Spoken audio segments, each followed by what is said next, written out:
রাস্তার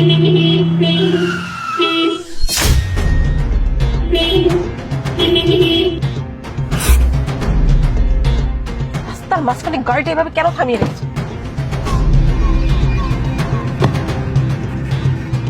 তাই তুই কি কানে শুনতে পাস না? কখন থেকে আমি হর্ন দিচ্ছি? হ্যাঁ, রাস্তার মাঝখানে এরকম করে রাস্তা আটকে আছিস কেন? সর এখান থেকে। আপু, আপনি তো আমার অবস্থা দেখতেই পাচ্ছেন, আমি তো ইচ্ছা করে রাস্তার মাঝখানে আটকে পড়িনি। ও আচ্ছা, তুই যখন চলাফেরা ঠিকঠাক মতো করতে পারিস না, তা রাস্তায় নেমেছিস কেন? বাসায় বসে থাকলেই তো পারিস। আপু, বাসায় বসে থাকলে কি আমার কাজ আপনি করে দিতেন? এক্সকিউজ মি, এই ভিক্ষা করাকে না কাজের নাম বলিস না দয়া করে। আপনার কি আমাকে দেখে ভিখারি মনে হচ্ছে? তা নয় তো কি, তোদের মতো লোক ভিক্ষা ছাড়া আর কি কাজ করতে পারে বলতো? আর তুই ভিক্ষা করতে আসিস না, রাস্তার মধ্যে দাঁড়িয়ে দাঁড়িয়ে কি করছিস? হ্যাঁ, এই যে ম্যাডাম, এবার কিন্তু আপনি একটু বেশি বেশি বলতেছেন। কাউকে কিছু বলার আগে না একটা চিন্তা করা উচিত। আমি কিন্তু এই জন্য আপনাকে জেলে দিতে পারি। ও আচ্ছা, তুই এখন আমাকে বলে দিবি যে তুই আমাকে জেলে পাঠাতে পারিস, তাই না? এই শোন, আমি হচ্ছে একজন লয়ার, বুঝতে পেরেছিস? তুই আমাকে জেলে পাঠাবি আর সেই ভয় আমাকে দেখাচ্ছিস? শোন, ভালোই ভালো এই রাস্তা থেকে সরে যা। আমার রাস্তা থেকে যদি না সরিস না, তাহলে তোর খবর আছে, বুঝতে পেরেছিস? আর শোন, তুই যদি এক্ষুনি রাস্তা থেকে না সরিস না, তোর হুইল চেয়ার ধরে আমি ছুঁড়ে ফেলে দিব। আমি তো আমার হুইল চেয়ারকে সাইডে নিয়ে যাব, কিন্তু আপনি আপনার ম্যানার ঠিক করেন। আর এর জন্য না, আজকে যে আচরণটা করেছেন তার জন্য আপনাকে পস্তাতে হবে। আজব তো, তুই এতক্ষণ ধরে আজে বাজে কথা বলছিস, আবার আমাকে হুমকি দিচ্ছিস। তো এত বড় সাহস হয়ে গেছে? হ্যাঁ ম্যাডাম, আমি তো সাইড হয়ে যাচ্ছি, কিন্তু আপনি সবসময় আমার চোখের সামনে থাকবেন। ও জাস্ট শাট আপ। আর ভালো লাগছে না আমার তোর কথা শুনতে। দিনটাই আছে খারাপ।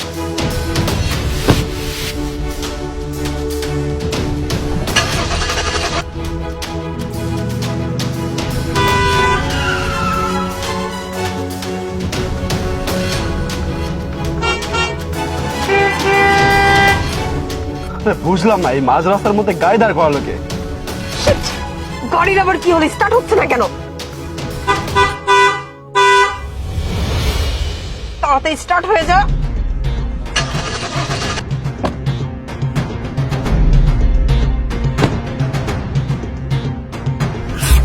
এই যে হ্যালো ম্যাডাম, শুনছেন? আপনার এই ভাঙা গাড়িটা যেহেতু চলেই না, তাহলে এটা নিয়ে রাস্তায় বের হয়েছেন কেন? এই, কত বড় সাহস তোর! সামান্য ড্রাইভার হয়ে আমার গাড়িকে ভাঙা গাড়ি বলছিস? শুনুন, আপনার এই গাড়ি থেকে আমার গাড়িটা যথেষ্ট দামি, বুঝতে পেরেছেন? এই, তুই কি আমাকে পাগল পেয়েছিস? হ্যাঁ, উফ, শুনুন, আপনার সাথে ফালতু কথা বলার সময় আমার একদমই নেই। আপনার গাড়িটা সাইড করুন আর আমাকে যেতে দিন, বুঝতে পেরেছেন? এই সাকিব! আরে ম্যাডাম,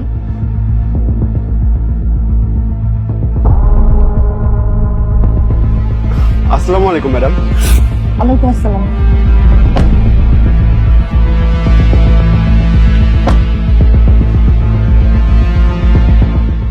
ম্যাম?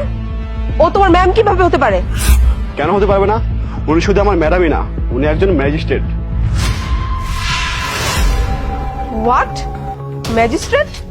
বাদ দাও, ওনার চোখে তার আমি ম্যাজিস্ট্রেট হতে পারি না, কারণ ওনার চোখে পঙ্গু মানুষরা ভিক্ষা করা ছাড়া আর কিছুই করতে পারে না। আরে ম্যাম, আপনি সব কি বলছেন?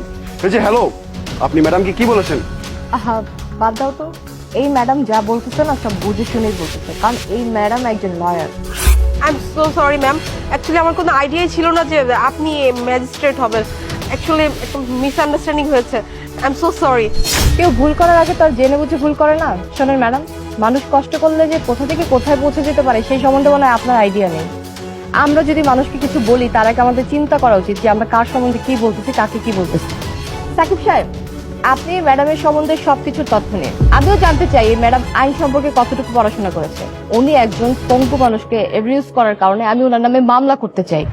আর যাই হোক, ওনার মতো মানুষরা মনে করে কি জানেন, যে পঙ্গু মানুষরা ভিক্ষা ছাড়া আর কিছুই করতে পারে না। ওনার মতো মানুষ যদি এই পৃথিবীতে আরো থাকে না, কখনো কোনো পঙ্গু মানুষ কিচ্ছু করতে পারবে না। তো এদেরকে এমনি এমনি ছেড়ে দেওয়া একদমই উচিত না। তো ম্যাডাম, আপনার সাথে এত কথা বলে সময় নষ্ট করতে চাচ্ছি না। আপনি আপনার গাড়িটা সরান, আমরা যাবো। সাকিব সাহেব, চলুন।